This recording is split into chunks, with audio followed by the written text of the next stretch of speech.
Hello everyone, कैसे हैं आप लोग। 28 अप्रैल 2020।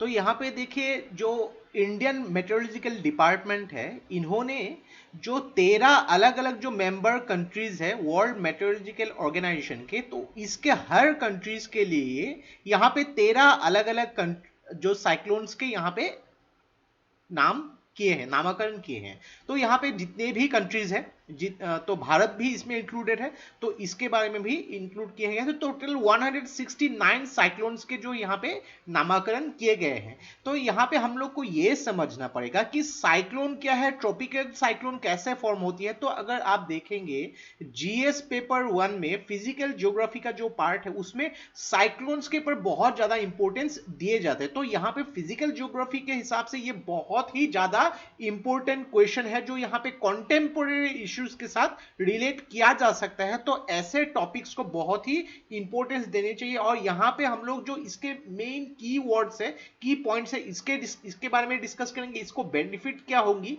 अलग अलग नामाकरण करने की वजह से, इसमें किस प्रोसेस के जरिए इसको नामाकरण किया गया है, तो सब कुछ यहाँ पे हम लोग डिस्कस करेंगे। तो इस वीडियो को एंड तक बिल्कुल देखते रहिएगा। और इससे पहले अगर आप लोगों ने हमारे चैनल को अब तक सब्सक्राइब नहीं किया है, तो इसको प्लीज सब्सक्राइब कर लीजिए, ताकि आने वाले ऐसे ही वीडियोस के नोटिफिकेशन इसी तरह आपको मिलते रहे। तो चलिए आज का वीडियो शुरू करते हैं। तो यहां पे देखिए, इंडियन मेट्रोलॉजिकल डिपार्टमेंट ने यहां पे 28 अप्रैल 2020 को एक नई जो लिस्ट जो है रिलीज की है 169 नेम्स का, जिसमें यहां पे कुछ भी साइक्लोन जो है, जो अलग अलग 13 मेंबर कंट्रीज, तो हर मेंबर कंट्रीज के लिए यहां पे 13 नाम, तो 13 इंटू 13 169 जो नाम जो है यहां पे रिलीज किए गए हैं। तो ये जो कंट्रीज है, ये वर्ल्ड मेट्रोलॉजिकल ऑर्गेनाइजेशन के इंक्लूडेड यहां पे आती है। तो देखिए यहाँ पे जो इंडियन मेट्रोलॉजिकल डिपार्टमेंट है, पूरे दुनिया में ऐसे ही 6 अलग अलग रीजियनल स्पेशलाइज्ड मेट्रोलॉजिकल सेंटर है। तो आईएमडी इनमें से ही एक है, जो यहाँ पे अलग अलग एडवाइजरीज हो या फिर कुछ भी साइक्लोन की यहाँ पे चेतावनी यहाँ पे जो मैनेज करती है नॉर्थ इंडियन ओशन रीजन के पास में। तो इसके लिए हम लोग को पहले साइक्लोन के बारे में समझना होगा। तो यहाँ पे साइक्लोन का एक सिंपल सा कॉन्सेप्ट है, उसको अगर आप लोगों ने समझ लिया तो काफी इजी हो जाएगा। बिकॉज ट्रॉपिकल एरियाज में समंदर का पानी में यहाँ पर बिकॉज सनलाइट की वजह से यहाँ पे जब गर्म होती है, तो यहाँ पे देखिए गर्म हवा जब है, बिकॉज ऑफ लो प्रेशर की वजह से यहाँ पे जल्दी ऊपर आ जाती है। और जो ठंडी हवा होती है वो क्या होती है कि बिकॉज ऑफ कंडेंसेशन यहाँ पे ऊपर रहती है। जब गर्म हवा ऊपर जाती है, एक सेंटर ऑफ ओरिजिन से यहाँ पे होती है, जब जो ठंडी हवा के साथ यहां पे मैच होती है, एक टर्बुलेंस फॉर्म होती है। तो एक दूसरे को दोनों यहां पे रोटेट करती है, तो एक सर्कुलर फॉर्मेशन यहां पे होती है। तो ये मेन कॉन्सेप्ट है साइक्लोन की। तो इसमें अगर हम लोग देखेंगे, यहां पे जो मेन यहां पे ओरिजिनेट होती है ट्रॉपिकल एरियाज पे, तो इसमें मेन जो है एटमॉस्फेरिक प्रेशर, हाई विंड्स और हैवी रेन देखने को मिलता है। तो अलग अलग जगहों पे जो ट्रॉपिकल साइक्लोन को अलग अलग नामों से जानते हैं, लेकिन इसका कॉन्सेप्ट सेम ही होता है। तो नॉर्थ अटलांटिक और ईस्टर्न पैसिफिक में इसको जाना जाता है हरिकेन के नाम से। साउथ ईस्ट एशिया और चाइना में इसको जाना जाता है टाइफून के नाम से। तो इसको भी कभी बार जो है प्रीलिम्स में पूछे जा चुके हैं।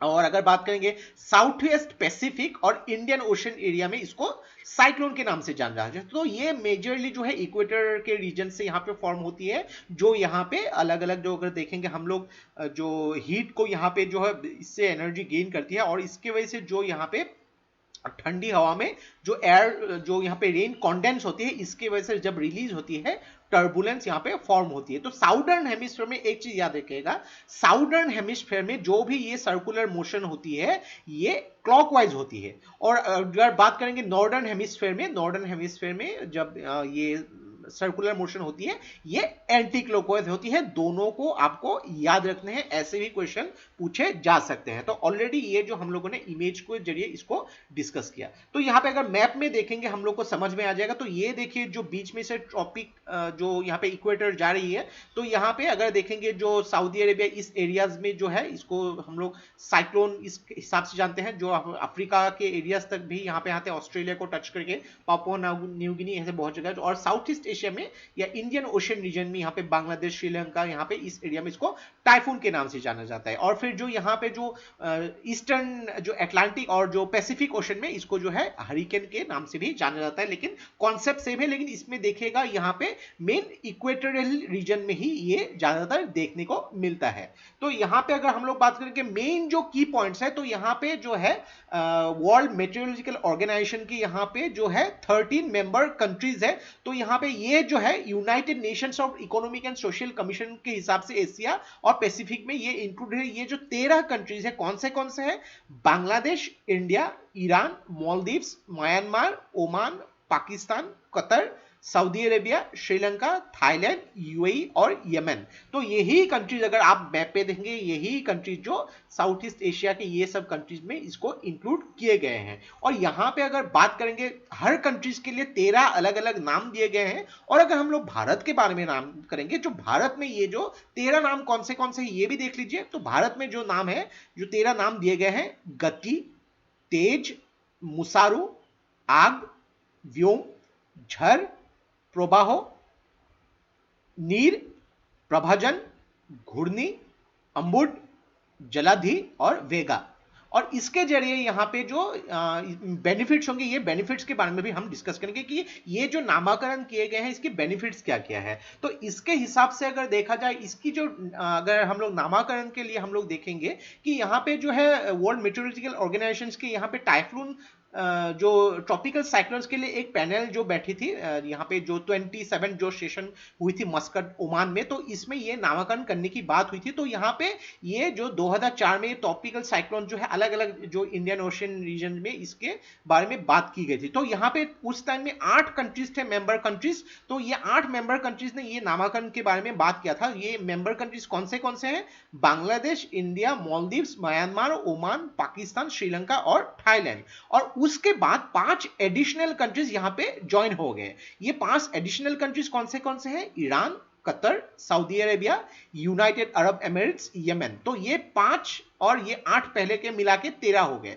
तो ये 13 ही कंट्रीज के यहाँ पे, हर कंट्रीज के लिए अलग अलग यहाँ पे इंडिविजुअली 13 अलग अलग साइक्लोन्स के यहाँ पे नामकरण किए गए हैं। तो ये जो है इसके बारे में, ये जो एडिशन हुए थे 5 अलग अलग कंट्रीज, ये कहाँ पे हुई थी? जो यहाँ पे सेशन हुई थी 2018 में, जिसको होस्ट किया था ओमान ने। तो इसके जरिए आपको थोड़ा सा आइडिया मिल गया होगा इसके जरिए इसको कैसे नामकरण किया गया था। तो यहाँ पे आपको मुझे कमेंट बॉक्स पे लिख के बतानी है कि आईएमडी जो है इंडियन मेट्रोलॉजिकल डिपार्टमेंट के जो डायरेक्टर जनरल, उनका नाम क्या है। तो ये मुझे आपको कमेंट बॉक्स पे लिख के बतानी है। नेक्स्ट अगर बात करेंगे ये जो नामकरण किया गया है इसके बेनिफिट्स क्या है, तो इसके जरिए ये आइडेंटिफाई किया जाएगा। सपोज एक यहाँ पे साइक्लोन आ गया, सपोज नीर, तो ये नीर साइक्लोन पता लग जाएगा कि कौन से एरियाज में आए हैं, तो ये कौन से कंट्री को अफेक्ट किया है इसने, तो ये पता लग जाएगा ऐसे। तो इसके जरिए एक अवेयरनेस भी क्रिएट किया जा सकता है इसकी डेवलपमेंट के लिए। और इसके जरिए यहाँ पे अगर एक ही साइक्लोन, सपोज साइक्लोन एक जो है यूएसए के एरिया में भी आई है और इंडिया में भी आई है इक्वेटोरियल एरियाज में, तो इसके जरिए यहाँ पे कंफ्यूजन नहीं होगा कि दोनों की साइक्लोन अलग अलग नामों से जाना जाएगा। और इसके जरिए किसी भी साइक्लोन